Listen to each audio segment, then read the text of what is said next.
بسم اللہ الرحمن الرحیم۔ آج کا ہمارا ٹاپک ہے ایبزارپشن آف وٹامنز۔ وٹامنز ایسے آرگینک کمپاؤنڈز ہیں جو کہ باڈی کے لیے میٹابولزم کے لیے باڈی میں ضروری ہیں اور باڈی میں بن بھی سکتے ہیں اور باڈی میں نہیں بھی بن سکتے۔ اگر بنیں گے تو تھوڑی اماؤنٹ میں بنیں گے، تو اس وجہ سے ہمیں یہ خوراک میں حاصل کرنے ہوں گے۔ Essentially all vitamin absorption اگر ان small intestine، زیادہ تر جو وٹامن کی absorption ہے وہ small intestine میں ہوتی ہے جو ہم خوراک سے وٹامن کھا رہے ہوتے ہیں۔ Absorption of vitamins in the intestine is critical in avoiding deficiency states۔ خوراک میں وٹامنز کو جذب کرنا انٹسٹائن سے ضروری ہے وٹامنز کی کمی سے بچنے کے لیے۔ And impairment of intestinal vitamin absorption can result from the number of factors۔ Vitamins کو ایبزارب کرنے کی جو صلاحیت ہے انٹسٹائنز کے اندر، آنتوں میں، وہ خراب ہو سکتی ہے بہت سارے فیکٹرز کی وجہ سے، جس میں سے انٹسٹائنل ڈیزیز ہو سکتی ہے، کوئی آنتوں کی بیماری ہو، کوئی وراثتی پرابلم ہو ٹرانسپورٹ میں مالیکیولز کی، یا پھر زیادہ الکوہل کنزمپشن کی وجہ سے اور کسی ڈرگ کی سائیڈ ایفیکٹ کی وجہ سے بھی ایسا ہو سکتا ہے کہ ہم وٹامنز تو کھا رہے ہوں خوراک میں، لیکن وہ وٹامنز ہمارے انٹسٹائنز میں جذب ہو کے جسم کا حصہ نہ بن رہی ہوں۔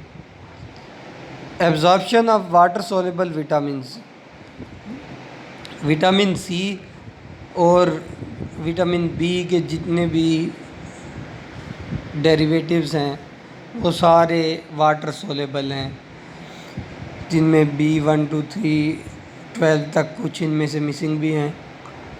Most water soluble vitamin are available for intestinal absorption from 2 sources. 2 sources ہیں، ایک تو خوراک جس سے ہم حاصل کرتے ہیں، اور دوسرا جو ہمارے انٹسٹائنز کے اندر بیکٹیریا رہتے ہیں، مائکروبز رہتے ہیں جو، وہ بھی یہ پروڈیوس کرتے ہیں وٹامنز کو۔ ایسے جانور جو اوجڑی والے جانور ہیں، جو جگالی کرتے ہیں، رومیننٹ ہیں، جو کہ ان کے اندر زیادہ تر یہ وٹامنز بیکٹیریا بناتے ہیں جو ان کے رومن کے اندر موجود ہوتے ہیں۔ رومن ایک پارٹ ہے وہاں پر ڈائجسٹو سسٹم کا۔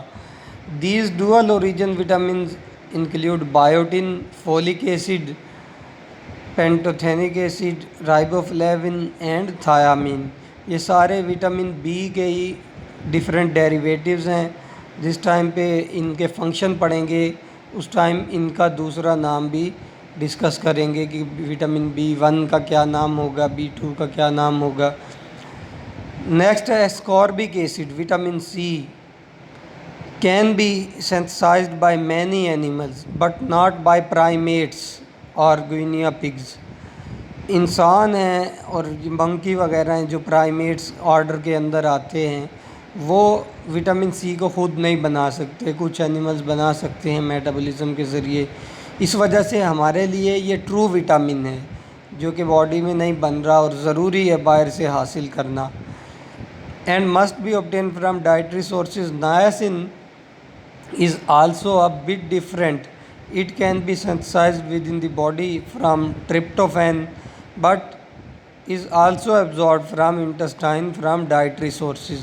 نائسین جو وٹامن ہے وہ باڈی کے اندر بھی بنتا ہے ٹرپٹوفین امائنو ایسڈ کے میٹابولزم سے، لیکن اس کو انٹسٹائنز ایبزارب بھی کرتی ہیں ڈائٹری سورسز سے۔ Water soluble vitamins of dietary origin are absorbed predominantly in the small intestine whereas those synthesized by microbes in large intestine are absorbed there۔ ایسے وٹامن واٹر سولیبل وٹامنز جو ہم خوراک سے حاصل کر رہے ہوتے ہیں وہ ایبزارب ہوتے ہیں سمال انٹسٹائن میں، اور دوسرے جو کہ مائکروبز بناتے ہیں جو لارج انٹسٹائن میں رہتے ہیں مائکروبز، ان وٹامنز کی ایبزارپشن جو ہے وہ لارج انٹسٹائن میں ہی ہوگی واٹر کے ساتھ ساتھ۔ For most of these vitamins, specific carrier-mediated transport systems have been identified that allow uptake from the intestinal lumen into enterocyte. بہت سارے پروسیسز ہیں، کیریئر میڈیٹڈ پروسیسز بھی ہیں، ایکٹیو ٹرانسپورٹ بھی ہیں جو کہ آئیڈینٹیفائی ہو چکی ہیں، جس کی وجہ سے انٹسٹائن کی جو لیومن ہے اس کے اندر، اب فرض کریں یہ ایک انٹسٹائن کا کراس سیکشن ایریا ہے، یہ سینٹرل ایریا لیومن ہے، اس لیومن کے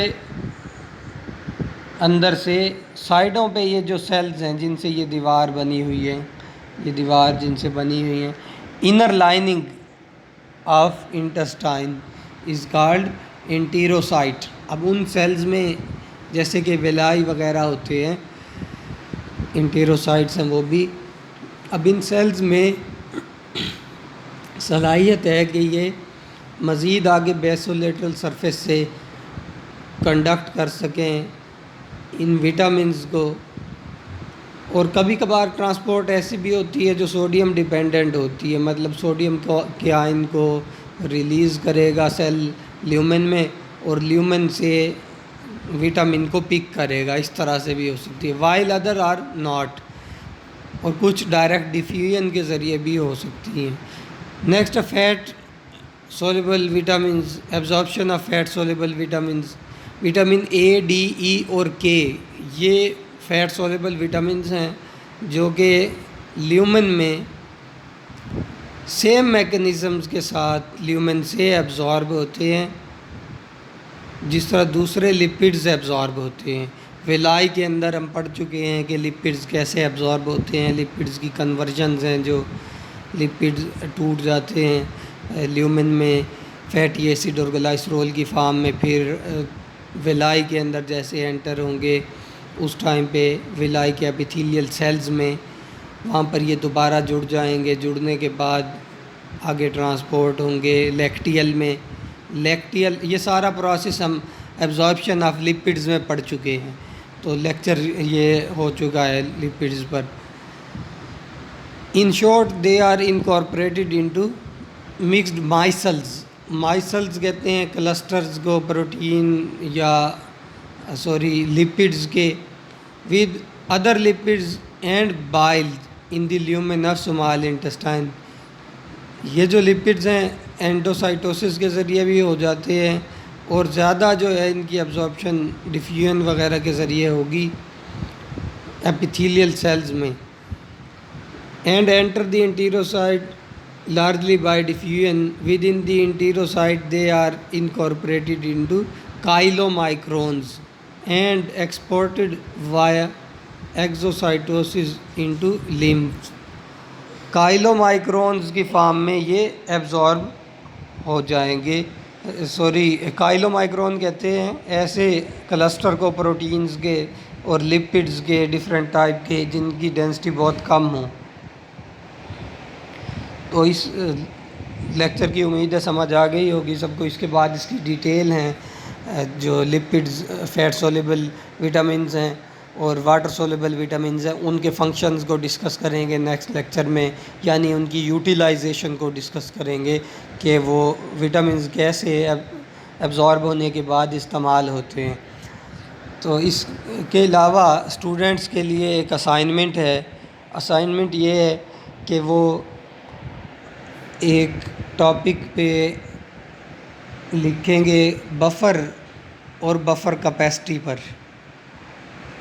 نوٹس آپ کو پرووائڈ کر چکا ہوں، پیج نمبر 59 ہے یہ اس بک کا، بائیو کیمسٹری کی، لیننگرز بائیو کیمسٹری کی، وہاں پر یہ بفر کیپیسٹی اور بایولوجیکل سسٹم کی ضرورت پڑتی ہے۔ تو بفرز کیوں استعمال ہوتے ہیں؟ کیونکہ بایولوجی کے اندر بہت ساری طرح کے لیب کے اندر بفر بنانے پڑ جاتے ہیں، تو ان کو فارمولیٹ کرنے کے لیے فاسفیٹ بفر ہے جیسے کہ، تو یہ سارا کانسیپٹ پتہ ہونا چاہیے۔ تو یہ نیکسٹ منڈے تک آپ بنا کے مجھے سینڈ کریں گے، آئی ڈی آپ کو پرووائڈ کر دی جائے گی جس پہ آپ سینڈ کریں گے میل۔ شکریہ۔